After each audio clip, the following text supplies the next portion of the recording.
Hi everyone, I am going to colour a little piece from this page today. Now this is from Rita Berman's book Meine Reise Durch Europa, and I'm just on my lunch break and I just thought I'd do a little bit of colouring while I needed some inspiration for my work. And I thought I would share it with you. I thought, why not? Let's just record it. I need something small because I need to get back to work.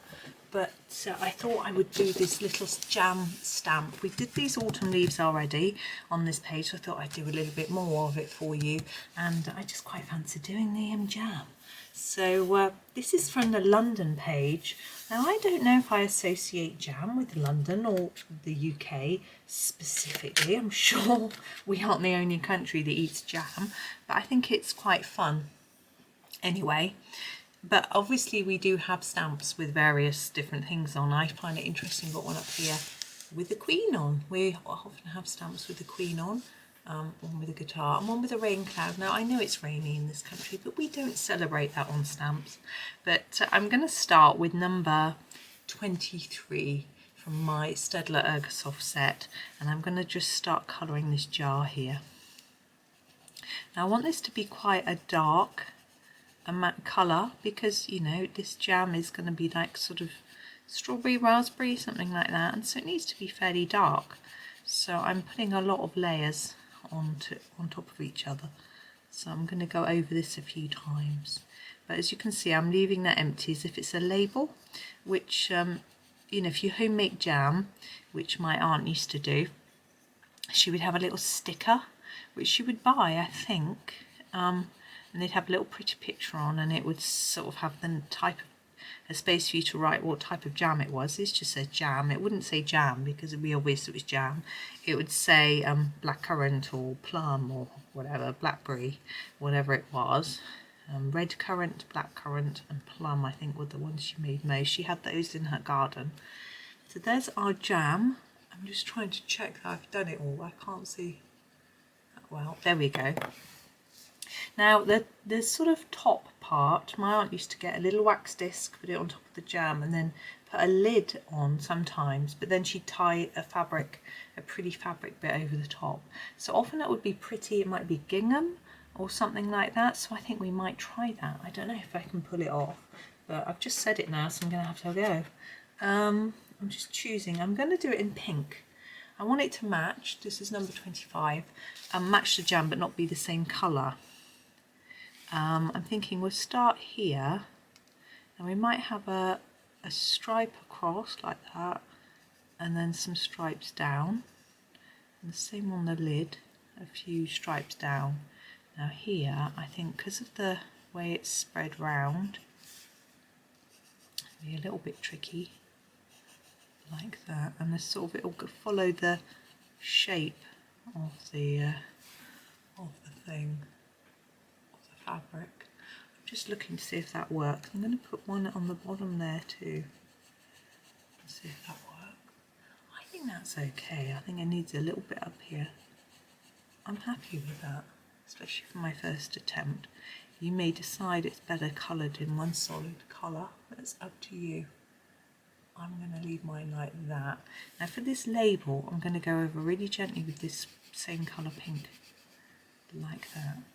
Now our stamps in the UK tend to have a white border, so I'm going to leave that white, and when I finish this page I may just do a light pastel background or something or other just to work, something that works with everything. I'm not really sure what at the minute. So I'm going to do a background behind the jam, and I'm thinking this lilac colour, number 62, will probably work really well. So I'm just going to do a really light layer. Now I'm thinking that this string here is very thin, and I'm going to leave it. I'm just going to colour over it. I'm not going to try and make it look like it's a different colour. I'm just going to leave it in the black that Rita's done it in. Now we would colour over the price on the stamp. My goodness, if stamps were 25p. Oof, that'd be nice and cheap. Well, we do have stamps of different values because you have to make up the cost of the letter if it's more expensive than a standard stamp by adding together the smaller ones. But no, you would never be able to send one item for 25p. I can't remember how much a first or a second class stamp is these days. It's a lot more than that. Okay, we've got these little circles on here, and I was going to leave them white, but now I'm looking at it because this is really pale and we've got white in here. I'm actually going to go in with some purple. So I'm going to use the darker purple, which is number 6, and just colour over them. I'm not going to do them really dark. I'm just going to colour them a little bit. I do want them to look darker than the background though, so I may have to put a little bit of pressure on them. Like this. Here we go. And I think we might, let me see, yeah, we might do some of these water droplets as well, just to show you how to do them. I'm going to go back over that. It's not very even. I want to make them look fairly even. There we go. Now you could do some shadowing under here because it would be darker just under here on the import jar, I should say. But I'm not sure whether it's really going to work too well if I try and do it in black. I think let's try and do it in grey. Actually, I was thinking black's going to not really work, but we'll try and do it a bit in grey. So I've got number 8, which is the dark grey. And what I'm going to do, on my book still. Sorry, this is wonky, by the way. It's not me. It's wonky on the page. And just put a little bit of black underneath, grey, sorry, underneath each bit. And I'm not really sure whether it makes a great deal of difference, to be honest. Now, with the shape of the jar, to make it look more 3D, we would be wise to make it darker here and here. I think if I use this grey, it's just going to make it look really dirty. So I'm actually not going to do any work with that. I'm just going to leave it. I can hear a weird noise. It's actually my desk. When I rock it, it squeaks. I don't know why, it doesn't normally. Anyway, we'll pretend that's fine. And I'm going to use a white pen just to finish off. So this is my jelly roll. It's number 8. It's quite a thick one. No, I'm going to use the thinner one. I've got this number 5. Sometimes it's a bit tricky to get it to show up, but I think that I will need this thinner one. And I'm just going to put a little bit each side like that to make it look shiny because it's a glass jar. Remember, I might put a bit on the bottom too. So it's going to be catching the light because it's glass. And I think I'm going to make that do. I'm really pleased with how that's come out. That first attempt at gingham, and it seems fine. So just going to do that, and then I'll show you this raindrop. Of course, we've got lots of rain in this picture because we're in the UK, although I'm just thinking the rain is coming from that stamp and there's rain all over the page. If I do one, I'm going to have to make sure I do all of them the same, but maybe that's okay. So rain is water, it's see-through, it isn't a colour. So you've got 2 choices with the rain. You can either choose a colour, could probably be blue, and do them blue, or you could do the background colour showing through with some white and things like that. Now, because we can't see the background through this raindrop at all, then I'm going to do it blue. I think it's easier anyway. And I'm going to use this number 35, slightly greeny blue, which I think looks a bit more watery. But I'm going to think about how much colour I'm putting and where. I'm going to put more on the edge.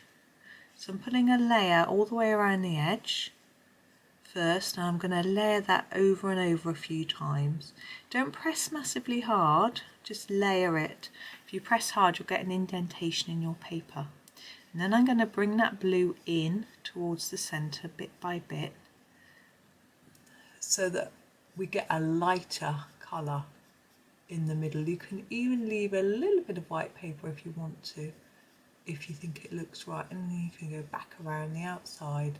Keep popping on those layers until you feel happy with how it looks. I'm trying to see how it actually looks because I can't really see it. There we go. I have a problem with the fact that I've got a tripod stand in front of my face. But if only I could hang my tripod upside down from the ceiling, I'd be fine. Okay, the last step is the shine. Now we have got this black line here, which is where I think it should be shiny. So I'm going to cover the black line with my white pen, if I can get it to write. No, hang on.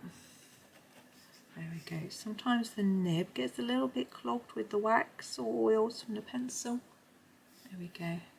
Now the art to doing a shine line, which I don't always achieve very well, is to do on top of a dark intense amount of colour so it shows up more. This is quite pale, it's not showing up that well, it shows up much better here, and to follow the shape of the item. Is if you have a look at reflections on items, they follow the shape of the item. So look at any metal, glass, anything like that reflection wise, and that is what you will see.